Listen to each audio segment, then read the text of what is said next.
This meeting is being Rex, recorded. Rex, I'll time you. You want a 5-minute warning or 2-minute warning? 5 minute and then a 1 minute. Okay. Hello, everyone. My name is Rex, and I am a compulsive overeater. Thank you, Joe, for asking me to speak. See, where do I start? I was born in New York City, had two older brothers and a younger sister, and I can recall from an early age my mom going to like a bakery and buying 6 items. So there was 4 children and 2 adults, a mom and dad, and buying 6 items, and I would eat one and then eat another one and then start denying it from a very young age.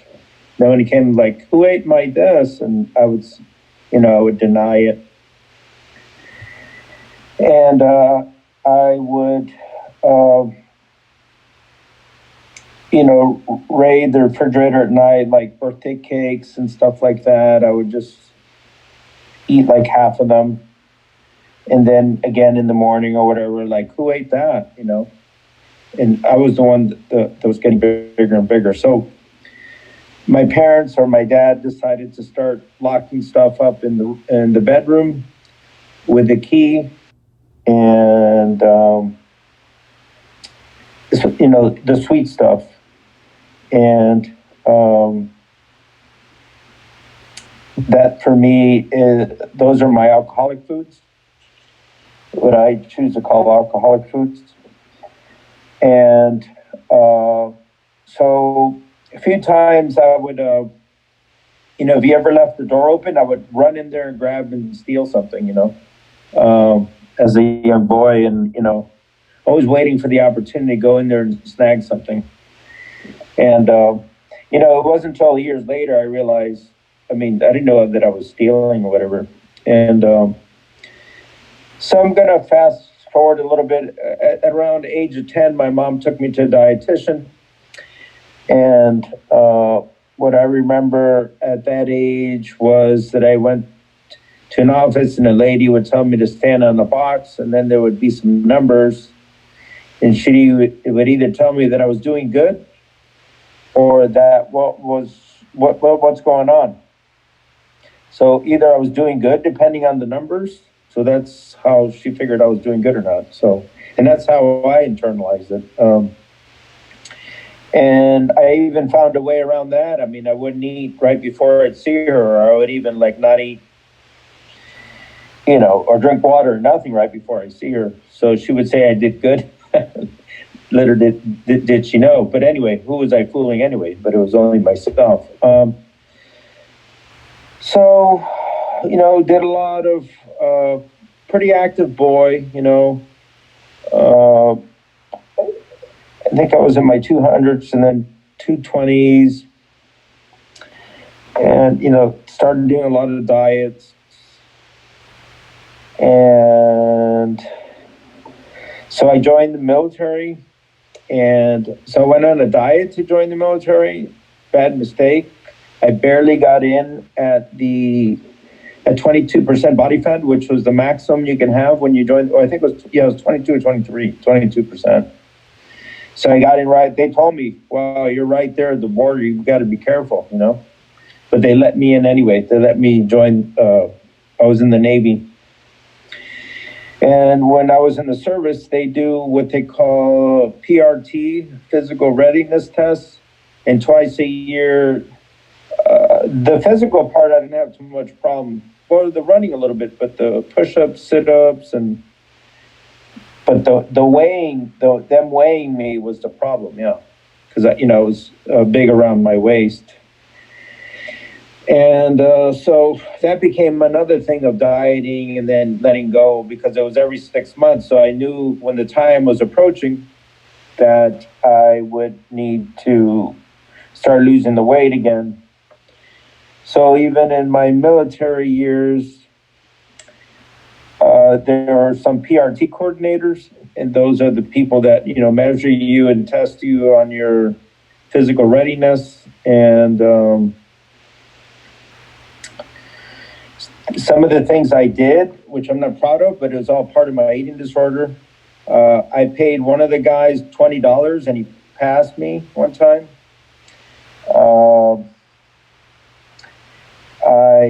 Besides the diets and not eating for a couple days, a couple times I would weigh in and they go, you look really sick, and I would go, yeah, because I haven't eaten like in 2 or 3 days. They couldn't, I needed to pass that weight thing, And one time they had, back then they had 3 strikes and you're out policy. 3 failures and you're out. And I was at 2 strikes. And back when I was in the military then, it was, thank God it was file papers. So it was a folder, manila folder. It was actually a pink folder. And not proud of it, but I saw the office, I went in there and stole my folder. So they had no folder of me that I failed twice. So that's another thing that I did. So I'm a lie, cheat, and a thief when it comes to this disease. So long story short, back in 1996, a friend of mine, I went in for some an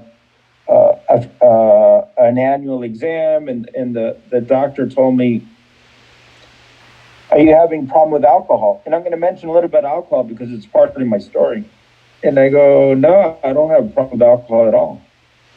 Again, in denial and lying, And he goes, "Well, your liver enzymes are really elevated." And I was like, "Well, I don't know. I mean, So they let me go, and then on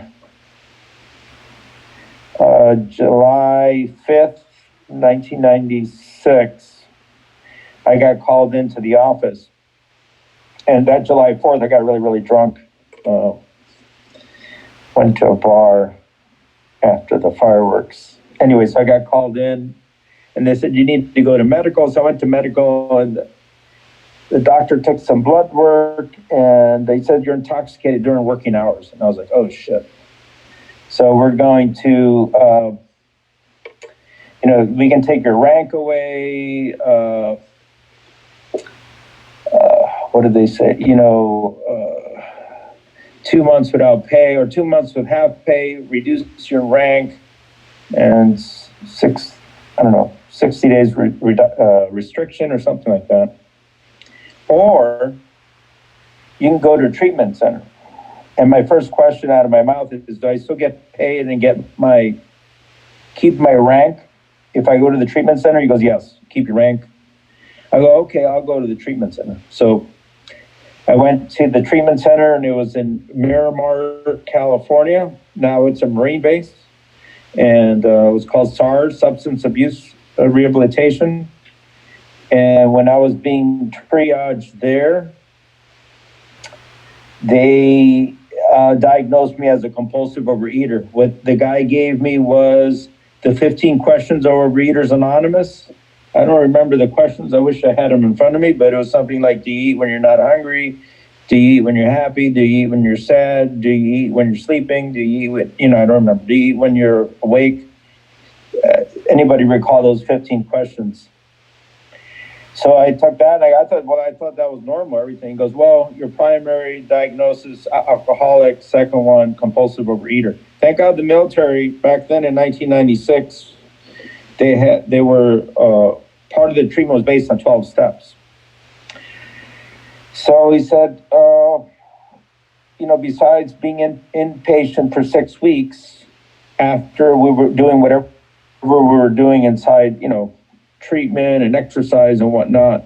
Oh, and besides, when I got sent to the treatment center, the guys in the military are not that kind. They say, "Oh, you're getting sent to the fat farm." That's what they called it. It's funny because when I got there, I had this.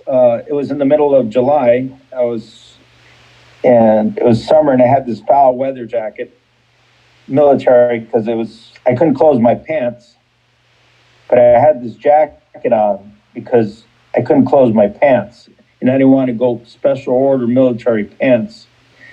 Um, so,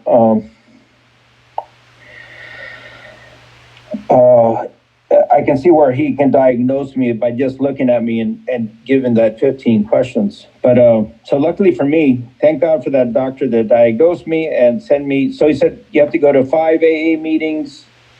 And on Saturdays and Sunday, he goes to OA. So back in July of 1996, I went to my first OA meeting in San Diego. And boy, I went to a lot of AA meetings, but when I went to my first OA meeting, I felt right at home. I'm never going to deny I'm an alcoholic. And I think alcohol just got me there quicker. But I'm so grateful for the Navy to see value in me, to send me to a rehab. I've been sober ever since then, since July of 96. Now, I can't say I've been abstinent since July of 1996. My top weight has been over 300 pounds. My low weight is 161 as an adult. I currently weigh 175. Let's see. So I got out of the rehab and was doing pretty good. I was stationed up in Northern California, and there was not Al-Anon. There was anyway, I forgot what those AA buildings called. They have a lot of AA meetings there. I forgot what it's called, but anyway. So I went to a lot of AA meetings, and I did pretty good for a while. And they go, well, you can go to TOPS. This is back in 1996, and I went to TOPS once, and there were mostly women. And then again, it reminded me because they had the scale where people weighed themselves too. And I only went to one TOPS meeting. They were all women there, and I couldn't relate. I don't know. We're talking about food, and I felt like a guy, and I was in the military, and I don't know. I didn't feel very comfortable there. So I don't know how I stayed absent for a little while. Thank God I haven't had a drink since I left at rehab. So I have almost 25. I'm coming up on 25 years sober. And I don't know, I have like 12 years abstinent, I think. So I'm a relapse survivor. So long story short, moving on, I got out of the military and no more physical readiness test. I'm going to get out of the military and go back to college. I went back to college. One of my first classes was Health 101. Health 101? I don't remember. Yeah, maybe. Health 101, and then we had to write a behavioral modification plan. And I'm a procrastinator, lie and a cheat, and I had to do it for 3 months. And I didn't know what to do. And I started to look, and I looked through my boxes, and I found some of my military stuff. And I go, oh, good, I'll use this OA stuff. So I wrote this paper, how I was going to go to OA and get a sponsor. And in the meantime, I'm total relapse. Fine, Rick. I'm at about 300 pounds in Mesa College. And boy, it hit me really hard where I wrote a paper and I knew everything. I knew how to do it. I get a sponsor, worked the tools. I wrote the thing, and you had to bring proof that you went there. So I had the proof because I had tokens and I had the literature, and I wrote a little bit about the program. And a week later, I got the paper back. I got an A-. And I always remember that. Like, here I was, 300 pounds. I got an A-. I wrote a live paper that can save my life. But so anyway, I went back to OA, and I've relapsed a few times. The worst thing I've done in the last 25 years in OA was leave one time for almost 5 years. So my father died, and me and my girlfriend split up, and I was in the food, and I quickly gained 80 pounds. I don't even know how, didn't even know, wasn't even aware of what's going on, And anyway, what I really love about OA in San Diego is that, I remember, so a couple of times, I remember I got up to 265 pounds again, and I wanted to go back to OA, but then I went on a diet and went down to 245, and then I go, now I can go back to OA again. That's how sick I am. I mean, now I can go back to OA again, because before that, at 265, I couldn't go back to OA. I'm just telling you how insane I was, But still, the first time I walked back to OA weighing 245, some lady gave me a big hug and said she was so happy to see me. And I was like, you're happy to see me? I'm totally relapsed and getting almost all my weight back, and you're happy to see me. And that really made a big difference in me. Some lady throwing her arms around me and saying she was really happy to see me, so glad to see me. And I was like, well, I'm home again. I can't believe it, And so ever since then, I was a secretary of a meeting, and then I was doing some service, and then I was the intergroup rep, and then I was going to the intergroup meetings. And when I was in the intergroup meeting, somebody nominated me to be the vice chair. So I became the vice chair. I was the vice chair of OA San Diego for a couple of years. And then the chair moved. So all of a sudden, I'm the chair of OA in San Diego for 2 years, and then another 2 years after that. And let me tell you, I don't know, sometimes I wonder if it was vanity or the program. I was so involved that, I didn't want to lose weight. I didn't want to be gaining weight or anything, So I was, and then after I did 2 years of chair, then I did another 2 years. I think the max you can do is 4 years of service in San Diego. And then the retreat committee wanted me, so I did 2 years in the retreat committee, and then the retreat committee wanted me back. So I did 4 years in the retreat committee, and the retreat committee in San Diego was doing three retreats a year. So I was going to 3 retreats a year. We had a convention maybe 2 or 3 years ago, the R2 convention in San Diego, and I think we're having one again this next year coming up here in San Diego. So, I'm involved. I was the secretary of a Monday night meeting. Now I'm the timer of that Monday night meeting, but I keep doing service. I don't care if I'm the secretary, the timer, or the token giver, but it keeps me coming back. My food plan is 3 meals a day, staying away from my binge 1 minute. As healthy as possible. I sponsor a couple guys in program. I actually sponsor a woman right now too. And I'm so grateful for OA. OA gave me my life back. I was on blood pressure medication. I was winded if I went up a flight of steps. So OA gave me, or the program gave me my health back, my life back. And not only that, I worked other programs too. Since I've been in OA, I worked with relationships. So I'm just so grateful for these 12-step programs. And I'm so happy that I was asked to speak and to be with all you gentlemen here. So thank you. I think that's almost my time. Yep. Okay, Rick, thank you very much. Now, we'll stop the timer here.